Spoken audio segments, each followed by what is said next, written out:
Hello, children. My name is Mr. Bill. I'm here today to share with you an exciting story entitled, What's Your Story? Wilma Rudolph. All right? It's a great library book that I found at the local library. It's by Christina Poré Gadou, and it's a learner book. They have a lot of these at the local library. Okay? What's your story, Wilma Rudolph?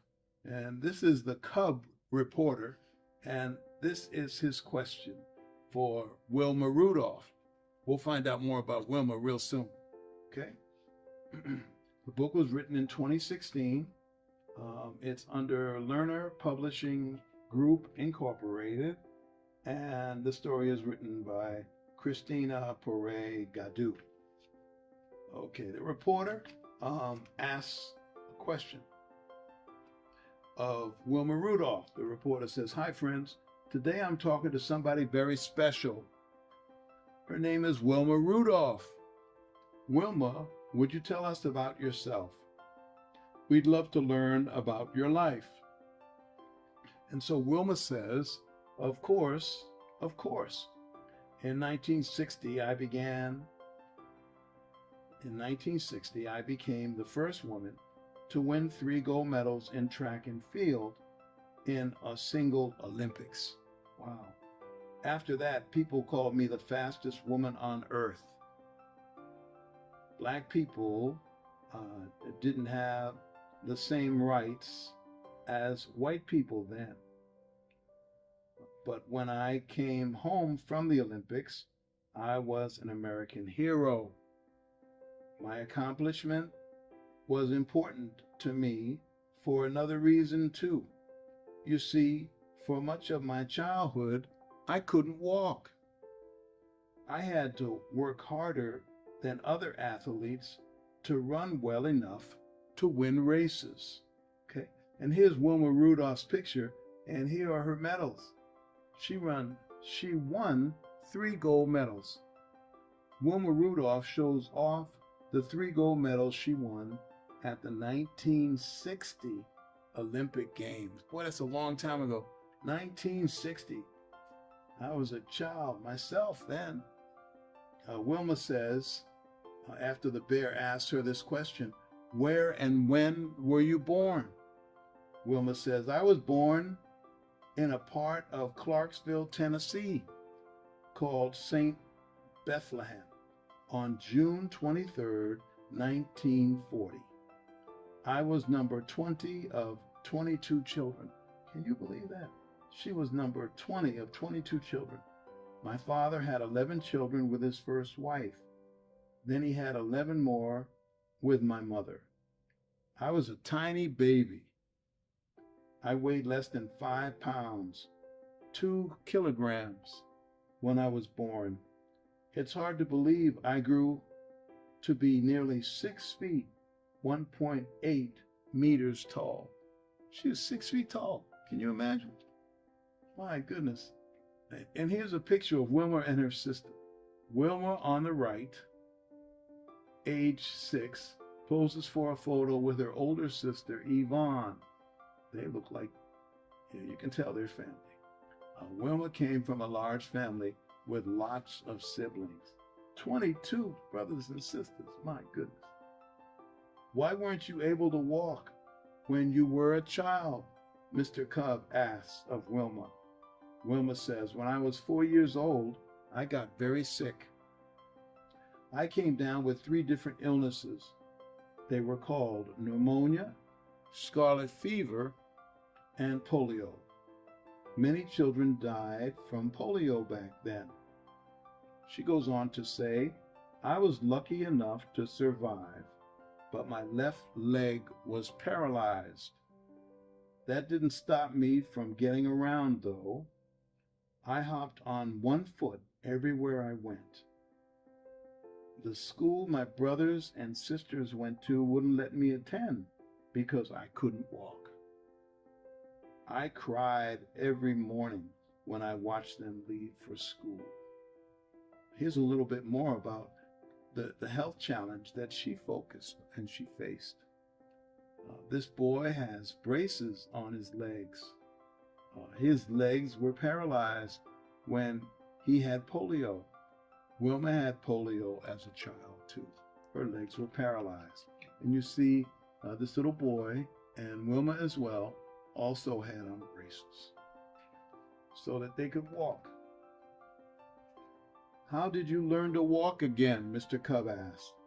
Wilma says, every week my mother and I boarded a bus and rode 45 miles to Nashville so I could have physical therapy. We had to sit in the back of the bus because buses were segregated. That means they were separated those on buses were separated by color. The law said only white people could sit in the front of the buses. When I was 8, I got a metal brace attached to a special shoe. That helped me start to take my first steps. Then I was allowed to go to school. When I was 11, I was finally able to walk. When I was 11, I was finally able to walk without the brace. One of the proudest moments of my childhood was the first time I walked down the aisle at the church my family went to. Wow, she was eventually able to walk down the aisle of the church that her family went to. When did you begin to run? Wilma says, I began to run when I was in high school. I also played basketball. I was a very good basketball player. My high school coach called me Skeeter. He said I was small and fast, just like a mosquito. When basketball season was finished, I ran in track events. I was a sprinter, or someone who runs short distances. I won lots of races. I was so fast that I impressed Ed Temple, the track coach at Tennessee State University. He wanted me to be on his team. It was called the Tiger Bells. Okay, here's Wilma Rudolph right here. After Wilma's legs got better, she began running. She was one of the fastest runners at her school. What was the first important race you won? Cub asked. Wilma says, in 1955, I won both the 75-yard dash and the 100-yard dash at the Amateur Athletic Union. That gave me the courage to try out for the Olympics the next year. My Tiger Bell teammate, May Fags, had already been in the Olympics twice. She and I both won spots on the U.S. team in the 1956 Olympics in Melbourne, Australia. 2 more Tiger Bells also made the U.S. team, and Ed Temple became the coach of our Olympics team. To win a spot in the Olympics 200-meter dash, runners first had to compete in the trials. Here, Wilma crosses the finish line just inches behind her U.S. teammate, May Fags, to make it to the finals. Okay, there's May Fags, and she's right behind her. Yeah, Wilma Rudolph's the taller lady here, and May Fags is the shorter woman in front. Did you win any medals at the Olympics that year? Mr. Cub asked. Yes, I was so proud. I didn't run any races by myself, but I ran the 400-meter relay with the American team. We came in 3rd place and earned a bronze medal. I love the feeling of winning. I promised myself that at the next Olympics, I would win a medal on my own. Okay, here's Wilma and her teammates. They won third place in the 400-meter relay. The 1956 U.S. Olympics women's relay team included Margaret Matthews, Wilma, May Fags, and Isabel Daniels, in that order. And there's Wilma Rudolph right there. Tall lady, tall young lady. All right. What was it like to go to the 1960 Olympics? Asked Mr. Cub. Wilma says, I was excited to represent the United States again, but I was nervous too. The Olympics were in Rome, Italy, and it was very hot there. Heat makes it harder to run. Also, many of the other runners were extremely fast. I knew it would be hard to beat them, and the Olympics were going to be on TV for the first time in history. Millions of people would be watching me. As if these challenges weren't enough, something awful happened the day before the track race. I stepped into a hole on the practice track and I twisted my ankle. Just walking was painful, yet I was determined to run. I hadn't gone all the way to Rome to miss out on the Olympics. Wilma springs out of the starting blocks in the 200-meter dash at the 1960 Summer Olympics in Rome. What were the Olympics like for you after you got hurt? Wilma says, they weren't easy. The doctors didn't think it was a good idea for me to compete. On the day of my first race, my ankle was still swollen and hurt a lot. But I ran anyway, and once I started, I forgot about all the pain. I focused on running as fast as I could. I ran the 100-meter dash in just over 11 seconds and won. Millions of people saw me earn my first Olympic gold medal on TV. In front of thousands of fans, Wilma receives the Olympic gold medal for winning the 100-meter dash. Wow, that's tremendous. Mr. Cub says, in what other events did you win gold medals? Wilma says, I won my second gold medal for the 200-meter dash. The crowds in the stands were chanting my name. I ran in the rain, which made things extra tricky. Yet I still won. Then I ran the 400-meter with my team. As part of the race, I had to grab a baton from one of the teammates and run with it across the finish line. When I grabbed the baton, we were in first place. But then I also dropped it. That slowed me down. We fell into third place. I knew we were behind, so I sped up as fast as I could. I made it to the finish line less than 1 second before anybody else.